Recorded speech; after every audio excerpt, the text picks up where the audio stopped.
this is Malarvili from V.V. Vaniyapperumal College for Women, Virudhunagar, from Department of English. And in this session, I am going to talk about an essay, The Imam and the Indian, written by Amitav Ghosh. And first of all, we have to introduce who is Amitav Ghosh. Amitav Ghosh is an Indian writer and he is known for his diasporic writing. He was born in July 1956 and he won the 54th Jnanapith Award in 2018, and with this award you can understand the essence and significance of Amitav Ghosh.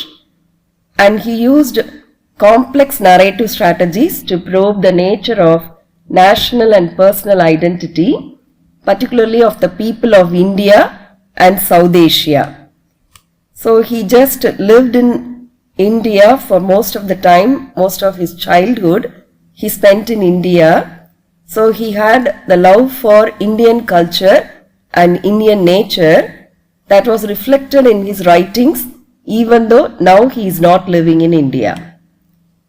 And simply about his biographical details, he has written both historical fiction and non-fiction works discussing topics such as colonialism and climate change.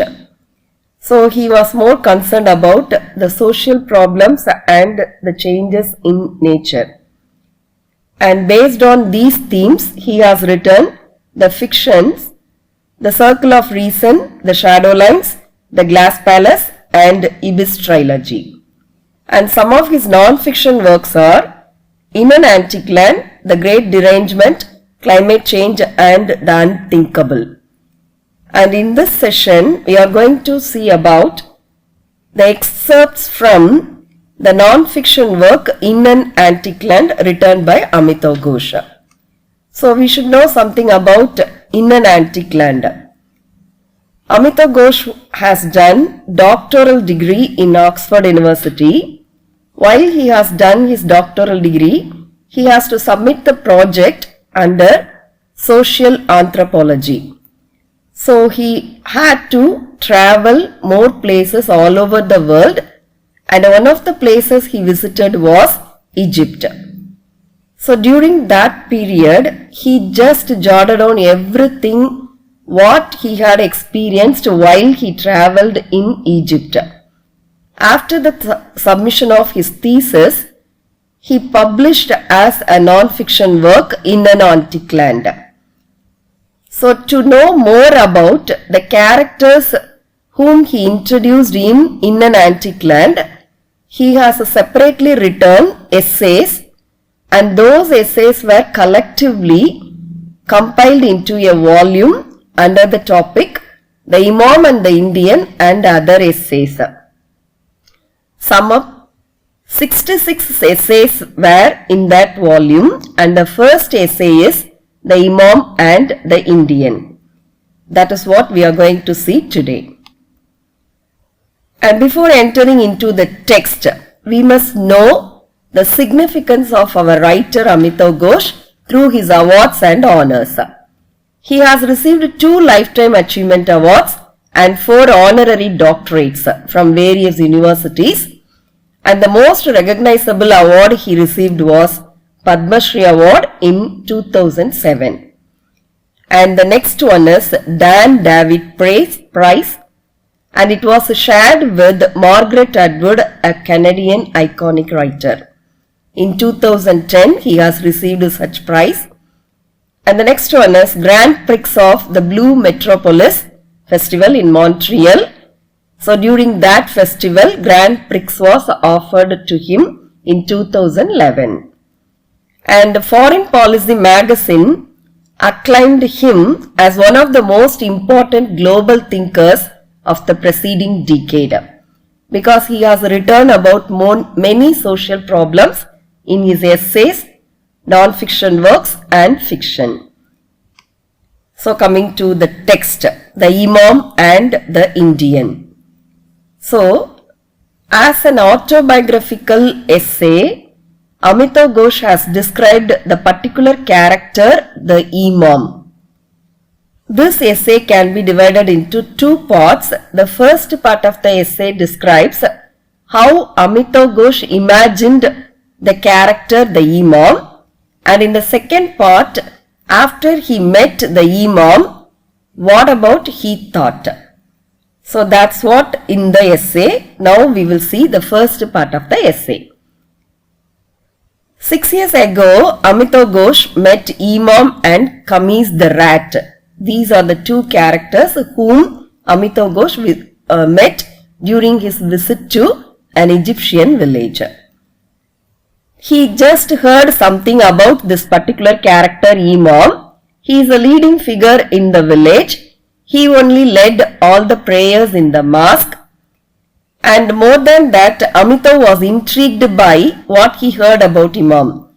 He will be offended if he neglect to pay him a call. So that is the only thing what made Amitav Ghosh being more interested to meet this particular person, the Imam. People usually spoke of him. He is some old half-forgotten thing like the annual flooding of the Nile. So he just compared it to, we always forget Nile only when it floods. At that time we just used to talk about the river Nile.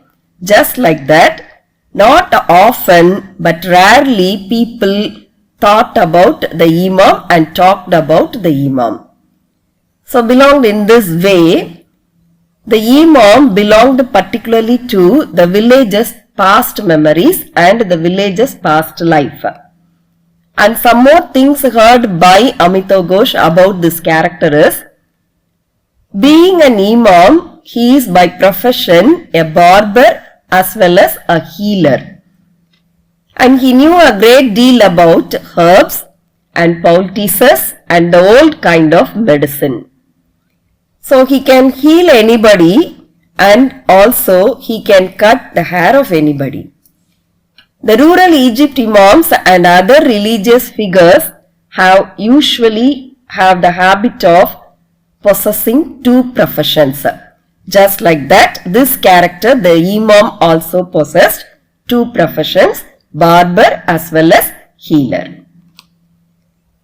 Even though he has got two professions, he has got only little credit in the village. There are two perspectives of the older people as well as the younger people about the Imam. The older people wanted the Imam must study at Al-Azhar or else he could quote from Jamal ad-Din Afghani and Muhammad Abdu as fluently as he could from the Hadith. And this is the requirement needed by the older people about the Imam. The younger people wanted Imam to be a fierce, black-bearded orator. When he is orating, his voice must be like thunder and reveal their destiny. So that is the expectation of younger people about the Imam. But no one had time for old-fashioned Imams to think about. And at last, Amitav Ghosh asked a person, Ustad Ahmed. He is well-educated man and he is working as a teacher in the secondary school in that particular village. He just asked about Imam to that Ustad Ahmed. Afterwards, he met the Imam at last. The day has come. With all these expectations, Amitav Ghosh was much more enthusiastic to meet the Imam. He reached the village and that village was very small village and the Imam lived in the center of the village, and in the center of the village there are many huts huddled together and it looked like the confectionery arranged in a tray. In that village, Amitav Ghosh found out the house of or else the hut of the Imam and he knocked the door. Imam opened the door. He welcomed Amitav Ghosh. And what about the expectations of Amitav Ghosh? Is there any difference between expectation of Amitav Ghosh and the reality? That we will see in the next session. Thank you.